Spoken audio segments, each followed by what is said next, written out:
आनंद लो प्रतिदिन के जीवन का में स्वागत है। मुझे खुशी है कि आज आप आए। मैं सच में विश्वास करती हूँ कि आप शिक्षा का आनंद लेंगे।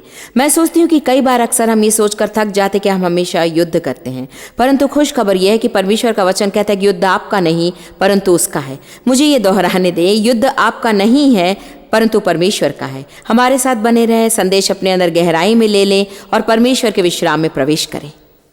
दूसरा इतिहास अध्याय 20 पद 1 से 4 तक। इसके बाद ऐसा हुआ कि मोआबी और अम्मोनी कुछ मुनियों के साथ मिलकर यहोशापात से युद्ध करने आए। तब कुछ लोगों ने आकर यहोशापात को बताया, समुद्र पार अर्थात सीरिया देश से एक बड़ी भीड़ तुझ पर चढ़ाई करने को आ रही है और देख हसासोन तामर अर्थात एन गदी में है। आइए बस कहें कि यहोशापात को बुरी खबर मिली। क्या हुआ है कि जब आप अपेक्षा भी नहीं करें आपको बुरी खबर मिली और अचानक उस दिन उसने आपके आसपास की सारी बातें बदल दी। या आपको ऐसा कुछ पता चला जिसके विषय आप सोच रहे थे कि आपको पता न चले। कई बार मैं सोचती हूं काश आपने मुझे ये नहीं बताया होता, क्योंकि जितना कम आप जानते हैं उतने आप अधिक खुश होते हैं। मैं हमेशा उनमें से एक थी जो सबको जाना चाहती थी, परंतु अब मैं आशा करती हूं कि इतना अधिक ना जाने। तो यहोशापात ने बुरी खबर पाई। उसे सुना कि युद्ध होने वाला है, उसके शत्रु उसके विरुद्ध आए हैं और उसने वही किया जो हम करते हैं। वचन 3 फिर यहोशापात डर गया, वो डर गया, परंतु उसने अगली बात वही की जो हम सबको करना चाहिए और हम उसे हमेशा नहीं करते। वो परमेश्वर को खोजने लगा, निश्चित रूप में बड़ी जरूरत को जानकर।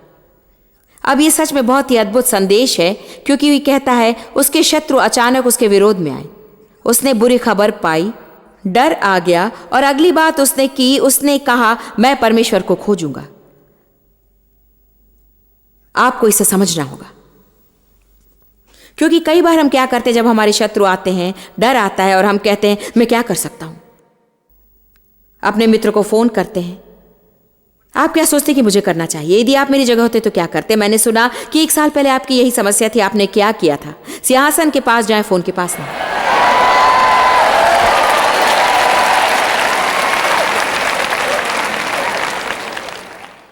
फिर जब आप सिंहासन के पास जाते हैं, यदि परमेश्वर के फोन के पास जाएं तो जाइए। कई बार हमें जरूरत होती कि लोग हमें प्रोत्साहित करें या हम किसी और से वचन को प्राप्त करें। लोगों के पास जाना सदा गलत नहीं, क्योंकि परमेश्वर लोगों के द्वारा काम करता है, परंतु पहले परमेश्वर के पास जाएं। पहली बातों को प्राथमिकता देने के सिद्धांत में काम करें, क्योंकि यदि आप सब बातों का पहला भाग परमेश्वर को दे तो बाकी सब काम करेगा। जब आप पूरी तरह थक जाएं तब परमेश्वर के पास न जाएं और कहें हाँ प्रभु मैंने सब कुछ कोशिश करके देख लिया और कुछ भी काम नहीं करता, तो क्या चाहता है कि मैं क्या करूं? परमेश्वर के पास पहले जाएं। कहें पहले। उसने उपवास की घोषणा की, वो बहुत गंभीर हो गया। उसने कहा मुझे ये बदलाव चाहिए, चाहे मुझे कुछ समय भोजन ना करना पड़े और परमेश्वर के साथ जाना पड़े तो भी। तो यहूदा के लोग यहोवा से सहायता पाने इकट्ठा हुए। वे यहूदा के सभी नगरों से यहोवा की दोहाई देने आए, अपने पूरे दिल से दोहाई देने लगे। मुझे ये पसंद है क्योंकि हमें प्रभु को खोजना है। कई वर्षों पहले मुझसे प्रभु ने बात की और कहा, जॉयस यदि मेरे लोग मुझे हमेशा पूरे दिल से खोजें तो फिर वे बुरी परिस्थिति में कभी भी नहीं गिरेंगे। उसने कहा कुछ कारणवश मैं उन्हें बुरी परिस्थिति में जाने देता हूं, क्योंकि केवल परेशानी में ही वे मुझे खोजते हैं। चाहे आप परेशान हो या ना हो, परंतु वैसे ही काम करें। परमेश्वर को ऐसे खोजे जैसे आप इस पृथ्वी पर सबसे परेशान व्यक्ति हो। मैं कहती हूं प्रभु मैं परेशान हूं, मुझे तेरी जरूरत है प्रभु, मैं तेरे बिना नहीं कर सकती। जब मेरी समस्या नहीं होती तभी मैं ऐसे वैसे ही कहती हूँ जैसे मैं अपनी समस्या के दिनों में कहती हूँ, क्योंकि मैं जान गई कि मैं एक परेशान स्त्री हूं और मुझे परमेश्वर की जरूरत है। वही मेरा आनंद है, मेरी शांति, मेरा बल, मेरी आशा, वही मेरा जीवन है, वही मेरा सब कुछ है। यदि वो वहां पर नहीं है तो मुझे हिम्मत हारने का कोई कारण नहीं है। उसके बिना जीवन का कोई अर्थ नहीं है। आपके अंदर परमेश्वर की जो जगह है उसे भरने के लिए आप कुछ भी नहीं खरीद सकते हैं। परमेश्वर का आपके साथ जो संबंध है उसकी जगह कोई और संबंध नहीं ले सकता। आप हमेशा भूखे और प्यासे रहेंगे। जब तक आपके जीवन में परमेश्वर के साथ सही संबंध नहीं होता तब तक आप हमेशा कुछ ना कुछ ढूंढते ही रहेंगे। मैं एक परेशान स्त्री हूं, तेरे बिना मैं कुछ भी नहीं कर सकती। मेरे अंदर मतलब मेरे शरीर में प्रभु कुछ भी भलाई नहीं है। मुझे तेरी जरूरत है प्रभु, मुझे तेरी जरूरत है। मुझे अकेले मत छोड़ एक क्षण के लिए भी नहीं। आमीन। मेरे जीवन में बड़ी बड़ी समस्याएं थी, तब मैं कई दिनों तक अपने जीवन में ऐसी ही प्रार्थना करती और मुझे ये सीखना था कि मुझे हमेशा ऐसा ही काम करना था। जब आप बड़ी समस्या में से होकर जाते हैं, तब जब समस्या है तब आप अपने विश्वास को मजबूत बनाने की राह देखना नहीं चाहते। आपको मजबूत रहना चाहिए। यदि हम मजबूत रहेंगे तो वो समस्या रास्ते के छोटे गड्ढे के समान होंगे, वो उस बड़े गड्ढे के समान नहीं होंगे जिसमें हम गिर जाएंगे। दूसरा इतिहास 20:12। यहां पर कुछ अद्भुत बातें हैं, परंतु मैं उनका अध्ययन करने में समय बिताना नहीं चाहती। वचन 12 में बहुत ही महत्वपूर्ण बात है जिसे हमें देखना है। यहोशापात ने परमेश्वर से यही कहा, हे हमारे परमेश्वर, क्या तू उनको दंड नहीं देगा? क्योंकि हम इस बड़ी भीड़ के सामने जो हम पर चढ़ाई करने आ रही है निर्बल हैं और हमें कुछ सोचता नहीं कि क्या करें, परंतु हमारी आंखें तो तेरी ओर हैं। इस विशेष वचन में वो अपनी परेशानी शब्दों में बता रहा है। परमेश्वर के बिना वो अपनी पूरी परेशानी बता रहा है। हमें वो करना है, हमें उसे शब्दों में बताना है। हे परमेश्वर, तू मेरे शत्रुओं से निपट ले। उनके विरुद्ध मेरे पास कोई शक्ति नहीं है प्रभु। मैं नहीं जानती कि क्या करना है। मैं इस बात का अनुमान नहीं लगा सकती कि क्या करना है, क्योंकि मैं जो कुछ करूंगी वो काम नहीं करेगा। जब तक परमेश्वर घर को ना बनाए तब तक बनाने वालों की मेहनत बेकार है। तेरे बिना मैं कुछ नहीं कर सकती प्रभु। मेरी दृष्टि तुझ पर है और जब तक तू मुझे ना बताए कि क्या करें, मैं तेरी राह देखूंगी, क्योंकि मैं नहीं जानती कि क्या करना है। मैंने जो कई वर्षों तक किया उससे ये पूरा अलग था। मैं हमेशा ये जानने की कोशिश करती कि क्या करें। क्या आपने कभी कुछ करने की कोशिश की? इसीलिए हम परमेश्वर से कहते हैं, प्रभु मैंने सब कोशिश कर ली है। प्रभु सुनिए कि आप ऐसी प्रार्थना करते, मैंने सब कोशिश कर ली है प्रभु। मैं जो कुछ करना जानती थी वो मैंने करके देख लिया है। मैं समस्या तो यह है कि उसका 99% परमेश्वर ने आपको करने के लिए नहीं कहा था।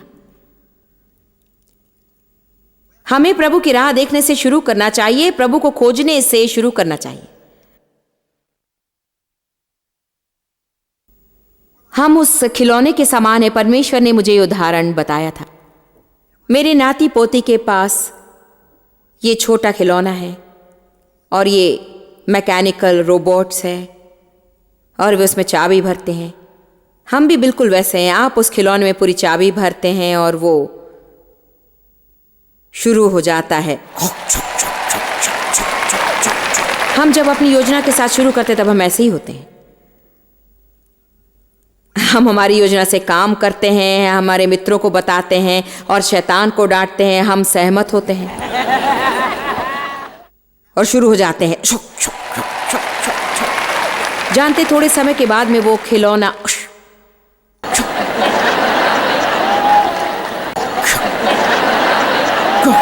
गिर जाता है।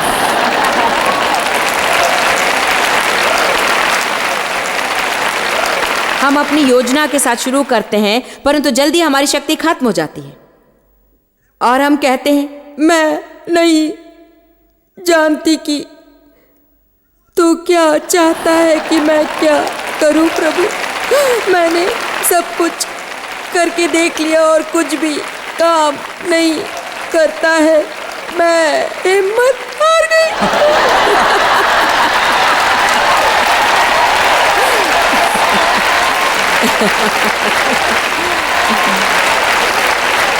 लेकिन देखिए, जब परमेश्वर आपको कहते सुनता है कि मैं हिम्मत हार गई, वो कहता है सच में वाह, शायद मैं अभी कुछ काम करूं और कुछ समय के लिए कुछ करूं। सामान्यतः जानते जब आप हिम्मत हारते तो क्या कहते हैं? हाँ प्रभु, यदि तू कुछ न करे तो कुछ भी नहीं होगा, तो मैं हिम्मत हारता हूं। मैं आज आपको सच्चाई बता रही हूं। तो देखिए वचन 15, उसने कहा, है यहूदा और यरूशलेम के समस्त निवासियों और हे राजा यहोशापात सुनो, यहोवा तुमसे यूं कहता है, तुम इस बड़ी भीड़ के कारण मत डरो और तुम्हारा मन कच्चा ना हो, क्योंकि युद्ध तुम्हारा नहीं परमेश्वर का है। आज किसी को अपने जीवन भर के वचन के रूप में लेना होगा। वचन 16, कल उनका सामना करने नीचे उतर जाना, देखो वे सीम की चढ़ाई पर से चढ़ाएंगे और तुम्हें घाटी के सिरे पर यरूएल के जंगल के सामने मिलेंगे। यहां तुम्हें युद्ध लड़ना नहीं होगा। हालेलुया। यहाँ तुम्हें युद्ध लड़ना नहीं होगा, अपना स्थान ले स्थिर रहे और प्रभु की ओर से अपना छुटकारा देखना जो तुम्हारे संग है। ओ यहूदा और यरूशलेम, मत डर और मन कच्चा ना कर, कल उनका सामना करने जाना, क्योंकि प्रभु तुम्हारे साथ रहेगा। कई बार, खैर सबसे पहले हमें विश्वास की अच्छी कुश्ती लड़ना है। कई बार हमें वो युद्ध करना होता है जिसमें युद्ध करना नहीं पड़ता है। खासकर जबकि आपके शत्रु आपको घेर कर आते हैं। यदि किसी ने आपका झूठा न्याय किया है या गलत उपयोग किया या बुरा व्यवहार किया या गलत व्यवहार किया, तब हमारी परीक्षा होती है कि हम सीधा उनके पास जाए और उन्हें सीधा कर दें। मैं आपको एक या दो बात बताऊंगी। हम वहां ऐसा व्यवहार करते हैं, जब हम घर पहुंचेंगे तो मैं तुम्हें एक या दो बातें अच्छे से बताऊंगा।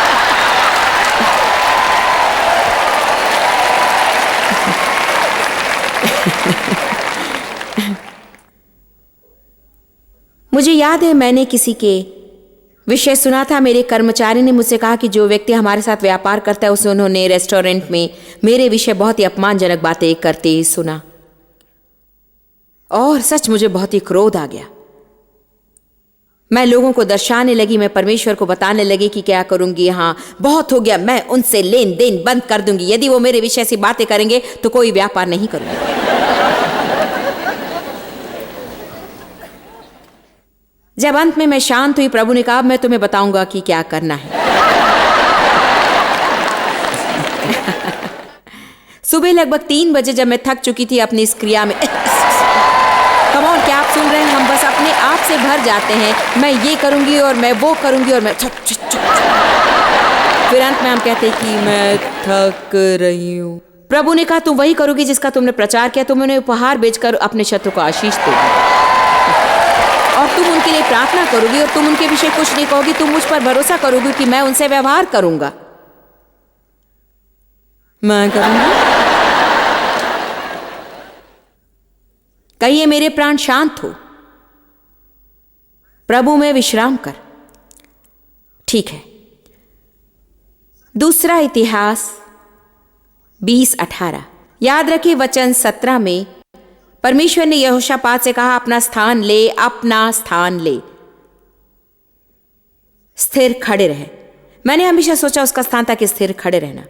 कुछ वर्षों पहले परमेश्वर ने मुझे दूसरे इतिहास 20 में से एक अद्भुत प्रकाशन दिया, और यदि आप वचन 18 देखिए, कहता तब यहोशापात ने सिर झुकाकर भूमि पर गिरकर दंडवत किया। वही उसका स्थान था, वो आराधना का स्थान था। अपना स्थान ले, मेरी आराधना कर।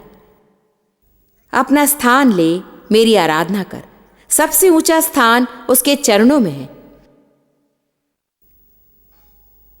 आपको बाइबल में से चरणों का अध्ययन करना है। यह अद्भुत है कि कितने लोग यीशु के चरणों में थे। मरियम मगदलीनी उसके चरणों में थी। कोढ़ी ने उसके चरणों में गिरकर आराधना की। लोग उसके चरणों में गिर पड़ते थे। यीशु ने चरण धोए। क्यों? क्योंकि जब आप वो नीचे का स्थान लेते हैं, परमेश्वर की दृष्टि में वही सबसे बड़ा स्थान है, क्योंकि वो नीचे का स्थान नम्रता का स्थान है। कहता है मैं कुछ भी नहीं और तेरे बिना कुछ भी नहीं कर सकता हूं। मुझ में कुछ भी शक्ति नहीं, मैं तुझ पर आधारित हूं। परमेश्वर की दृष्टि में वो नीचे का स्थान सबसे ऊंचा स्थान है। वो नीचे का स्थान विजय का स्थान है। हालेलुया। मरियम मगदलीनी वो स्त्री थी जिसमें से उसने 7 दुष्ट आत्माएं निकाली थी। उसने आकर उसके चरणों के पास उसकी आराधना की और अपने आंसुओं से उसके पैर धोए, अपने बालों से उसके पैर धोए। बस उसके चरणों के पास बैठकर उसकी आराधना करती रही। और फरीसियों को अच्छा नहीं लगा यदि वो जानता कि उसे छूने वाली वो स्त्री कौन है और उसकी पृष्ठभूमि क्या है, तो वो उसके साथ कोई संबंध नहीं रखता। फिर उसने एक इत्र का पात्र लिया जिसकी कीमत 1 साल की मजदूरी के समान थी और उसने उसे उस पर उंडेल दिया। मरियम एक वेश्या थी, मुझे नहीं मालूम उसने वो इत्र कहां से पाया।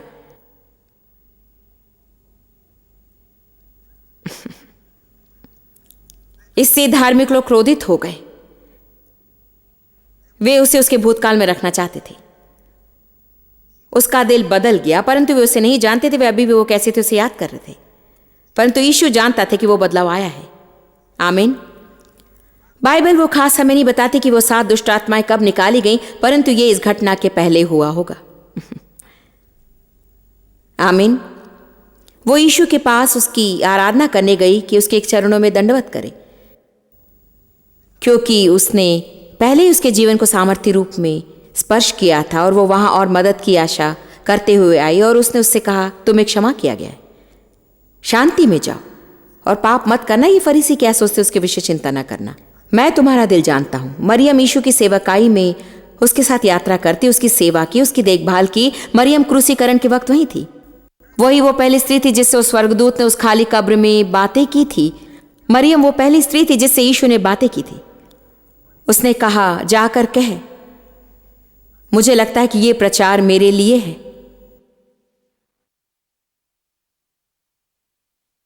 पहली स्त्री जिससे उसने बातें की, जाकर मेरे चेलों से कहे, वो पहली स्त्री थी जिससे उसने बातें की थी। क्यों? क्योंकि वो उसके चरणों में थी। आराधना उसे प्रभावित करती है क्योंकि वो नम्रता के स्थान को देख रहा है। वो उस व्यक्ति को देख रहा है जो कह सकता है कि मेरे पास उत्तर नहीं, मैं नहीं जानता कि क्या करूं, मैं मदद नहीं कर सकता प्रभु, केवल तू ही मेरी मदद कर सकता है। आप में से कुछ लोग ऐसे युद्ध करें जिससे आप तब तक कभी नहीं जीतेंगे जब तक आप ये सीखें कि उसके चरणों में रहकर कैसे युद्ध करें, जब तक कि आप न सीखें कि उसकी आराधना और स्तुति कैसे करें और उस काम को पहले ही करें जो वो आपके जीवन में करने वाला है, उसका धन्यवाद करें। विश्वास करें जब आप यहां पर हैं, परमेश्वर आपकी समस्या में काम कर रहे हैं। आमीन। वचन 18, तब यहोशापात सिर झुकाकर भूमि पर गिरा और यहूदा और यरूशलेम के समस्त निवासियों ने यहोवा के सामने गिरकर यहोवा को दंडवत किया।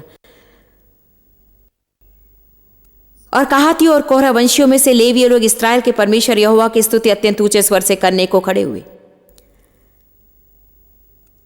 तब उसने प्रजा के साथ सम्मति करके यहोवा की स्तुति गाने वालों को और ऐसे लोगों को नियुक्त किया जो पवित्र वस्त्र धारण करके सेना के आगे आगे चलते हुए ये कहें कि यहोवा का धन्यवाद करो क्योंकि उसकी करुणा सदा की है। वचन 22 को देखिए। और जब वे गाने और स्तुति करने लगे, तब यहोवा ने यहूदा पर चढ़ाई करने वाले उन अम्मोनियों, मोआबियों और सेईर की पढ़ाई के लोगों के विरुद्ध घात लगाने वालों को बैठा दिया और उन्होंने एक दूसरे को नाश किया। ये तो बहुत ही अद्भुत है। स्तुति से शैतान गड़बड़ी में पड़ता है। जब वो आप पर अपना सबसे उत्तम हथियार फेंकता और आप स्तुति करते और गाते और आराधना और धन्यवाद करते हैं, तो वो कहता है कि क्या, हाँ हाँ, क्या क्या क्या क्या, हाँ हाँ।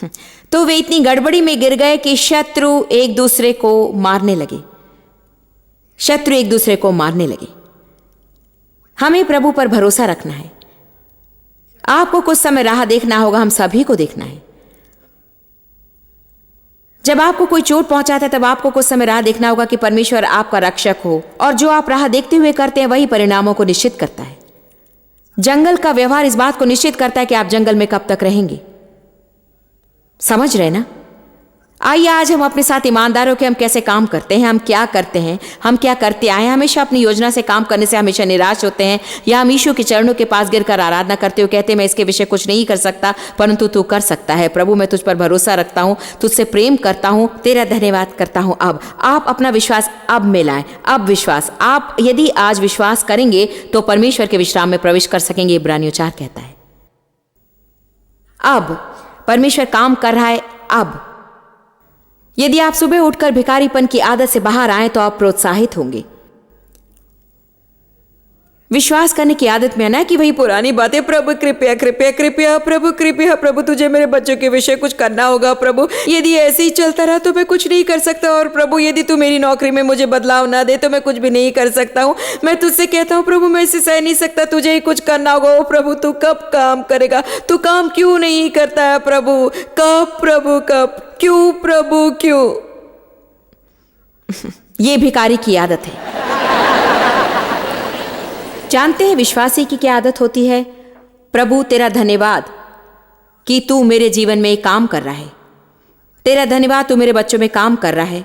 मैं इसके कोई चिन्ह नहीं देख रहा हूं प्रभु, परंतु मैं जानता हूं कि तू काम कर रहा है, क्योंकि मैं जानता हूं कि तेरा वचन बिल्कुल ही सत्य है। मैं जानता हूं प्रभु तू मनुष्य नहीं कि झूठ बोले। मैं जानता हूं प्रभु कि तू मेरे जीवन में काम कर रहा है और मैं प्रगटीकरण अवश्य देखूंगा। ये शायद आज हो और शायद ये कल हो और शायद ये अगले वर्ष हो, परंतु मैं जानता हूं प्रभु कि जब मैं राह देख रहा हूं तो तू मुझे मजबूत रखेगा और जो मुझे करना चाहिए उसके लिए तू मुझे अनुग्रह देगा। और आज भी तू मुझे मेरी परेशानी में तसल्ली अवश्य देगा।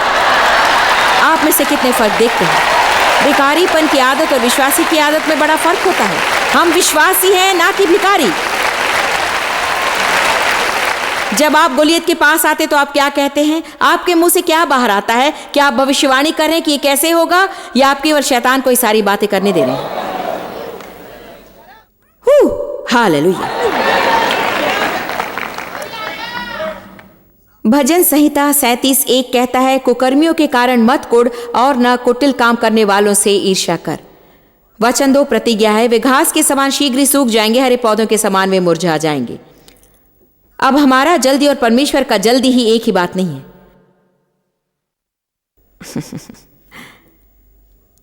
प्रभु कभी देरी नहीं करता, परंतु मैं आपको अपने अनुभव से बता सकती कि वो कभी जल्दी भी नहीं करता है। आप जहां तक जा सकते वहीं तक वो आपको ले जाएगा। भरोसा रख, आधारित हो, भरोसा कर, शाश्वती रख और भलाई कर। ये बहुत ही महत्वपूर्ण है। वचन 3 में पहला वाक्य सचमुच बहुत ही महत्वपूर्ण है। वो कहता है प्रभु पर भरोसा रख, और दूसरी बात करने के लिए कहता है प्रभु पर भरोसा रख, और जब तुम प्रभु पर भरोसा रख रहे हो तो भलाई करो। प्रभु पर भरोसा रख, और जब भरोसा रख रहे हो तो बीज बो और दूसरे के जीवन में आशीष हो, क्योंकि आप केवल परमेश्वर पर भरोसा नहीं रखोगे, परंतु आपको अपनी फसल के लिए बीज भी बोना है। जब आप अपनी विजय के लिए प्रार्थना करते हो तो आप अपने परिचित व्यक्ति के लिए भी प्रार्थना करें जिसकी समस्या है। जब आप प्रभु पर भरोसा रख रहे हैं कि आपकी आर्थिक परिस्थितियां बदल जाए, तो आप अपना कुछ धन और किसी और के लिए आशीष हो जाएं। अच्छी बात है ना? प्रभु पर भरोसा रखें और भलाई करें, आशीष हो जाएं। हर रोज उठकर ये निर्णय लें कि आज आप जहां भी जाएंगे वहां आशीष होंगे। यह आपके जीवन का सबसे उत्तम निर्णय होगा, क्योंकि परमेश्वर ने हमें भीतर भरने के लिए नहीं बुलाया, उसने हमें बाहर पहुंचने के लिए बुलाया। वो चाहता है कि हम बाहर दूसरे लोगों तक पहुंचे और हमेशा अपनी समस्या का हल निकालने की कोशिश ना करें। प्रभु पर भरोसा रख और भलाई कर। वचन 4, परमेश्वर में मगन हो और वो तेरे मनोरथों को पूरा करेगा। उसके चरणों में रहे। परमेश्वर से मांगी कि वो अपनी भली इच्छा और कृपा के चिन्ह आपको दिखाए, जिसके विषय कल हमने देखा था। कहिए प्रभु, मैं जानती कि तू मुझसे प्रेम करता है और मैं अपेक्षा करती हूँ कि तेरे प्रेम के चिन्ह मैं अपने जीवन में देखूंगी। परमेश्वर आपके लिए जो छोटी मोटी बातें करता है उसका लेखा जोखा रखे, चाहे वो ऐसी सामान्य बात क्यों ना हो कि पार्किंग की जगह पर सबसे सामने की जगह आपको क्यों ना मिल जाए। सुनिए वचन 5, अपने मार्ग उसे सौंप दे। अपने मार्ग उसे सौंप दे, तुम छोटे चाबी वाले खिलौने। अपने मार्ग परमेश्वर पर छोड़ दें, अपनी हर एक चिंता उसी पर डाल दें, उसी पर भरोसा रख तो कौन सब कुछ करेगा? वही सब कुछ करेगा। यदि परमेश्वर हमारी विजय हमें लेने दे तो हम उसकी महिमा लेंगे, परंतु जब वो हमें पूरी रीति से थक जाने देता और हम जानते कि हम इसे नहीं कर सकते और हम जितनी कोशिश करते उतनी गड़बड़ी में गिरते हैं, अंत में अपना भरोसा परमेश्वर पर रखते हैं। मैं आपको बताऊं, जब प्रभु काम करता है तो वो बहुत ही उत्तम होगा। हम एक गवाही हैं और हम तो मानो जैसे ये परमेश्वर है। आप विश्वास नहीं करेंगे कि प्रभु ने क्या किया। मैंने सब कोशिश कर ली और कुछ नहीं हुआ। मैं आपको बताऊं प्रभु ने क्या किया।